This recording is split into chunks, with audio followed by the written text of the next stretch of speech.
সমগ্ৰ দেশৰ লগতে আজি মাজবাটত বিশ্ব হিন্দু পৰিষদ আৰু বজৰং দলৰ উদ্যোগত ভাৰত ৰাষ্ট্ৰৰ ৭৬ সংখ্যক গণৰাজ্য দিৱসটি উলহ মালহেৰে উদযাপন কৰা হয়।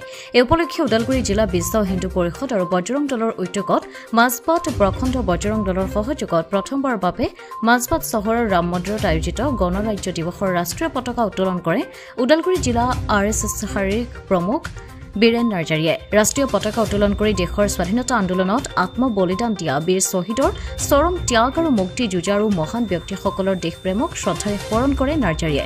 ৰাষ্ট্ৰীয় পতাকা উত্তোলন কৰাৰ পিছতে বজৰং দলৰ ১ শতাধিক কাৰ্যকৰ্তাসকলে তিৰংগা যাত্ৰা কৰি মাজবাট ৰাজীৱ গান্ধী ক্ৰীড়া খেলপথাৰ কেন্দ্ৰীয়ভাৱে আয়োজন কৰা গণৰাজ্য দিৱস উদযাপনস্থলীত সমবেত হোৱা দেখা যায়।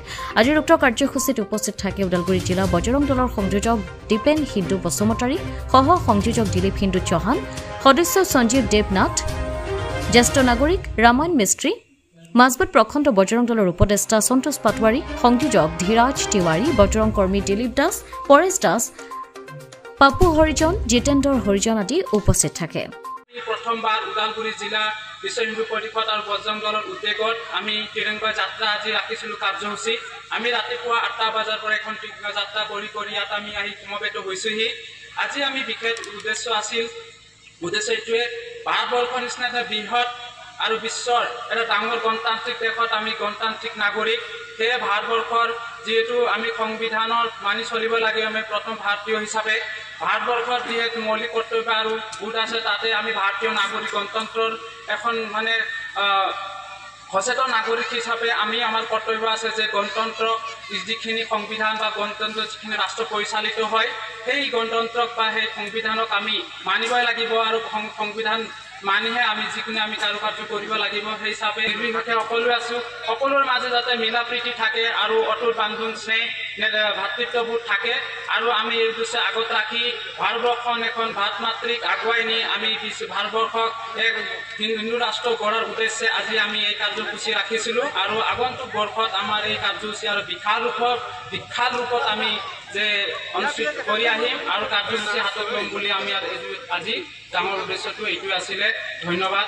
জয় শ্ৰীৰাম। ভাৰত মাতা কি জয়, ভাৰত মাতা কি বন্দে বন্দে বন্দে।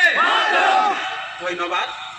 আমি সকলোৱে জ্ঞাত আৰু জানো যে ২৬ জানুৱাৰী প্ৰতি বছৰে আমি এই কাৰ্যক্ৰম পালন কৰি আহি আছোঁ। তো আজি আহি ৭৬ হ'ল, 76 বছৰ। আমি যোৱা বছৰ ৭৫ বছৰৰ যি অমৃত মহোৎসৱ কাৰ্যক্ৰম কৰিব পাৰিলোঁ, তাৰে আকৌ এবছৰ আজি বাঢ়িল। তো ৭৬ বছৰ আমাৰ এই গণৰাজ্য দিৱসৰ যি ৰাজ ব্যৱস্থা, এই ব্যৱস্থাটো চলি আহিছে আৰু আগলৈ গৈ থাকিব। তো আমি জানো যে ভাৰত স্বাধীনৰ ৩ বছৰ পিছত প্ৰথমবাৰৰ বাবে 1950 চনত এই গণৰাজ্য প্ৰথমবাৰৰ বাবে হৈছিলে।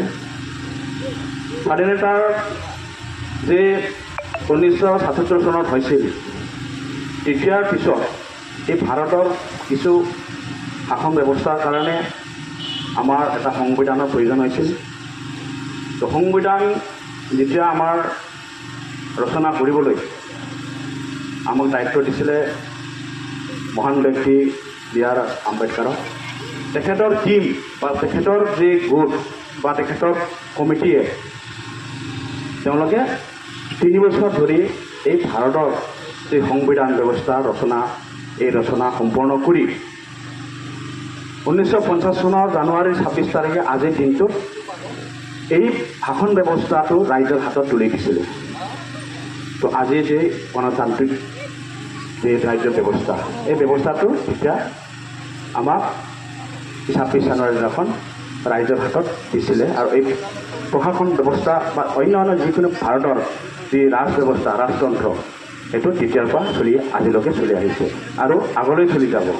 তো আমি সিদাই এইখিনি মাত্ৰ জানো, কিন্তু তাৰ 3 বছৰ আগত যি 1947 চনত যি 15 আগষ্টৰ দিনাখন আমাৰ স্বাধীনতা হৈছিলে, তো আমি এই স্বাধীনতাৰ যি সংগ্ৰামী আমাৰ বীৰ বীৰাংগনা ব্যক্তিসকলে তেওঁলোকৰ জীৱনৰ ত্যাগ দি যে আমি পাইছোঁ এই স্বাধীন আমি সহজত পোৱা নাই তো তাৰ মাজবাটৰ পৰা যতীন নাথৰ ৰিপৰ্ট অমৃত নিউজ 24/7 অমৃত প্ৰবাহ অসমীয়া সাপ্তাহিক কাকতৰ ডিজিটেল সংস্কৰণ অমৃত নিউজ সত্যৰ সন্ধানত অমৃত নিউজ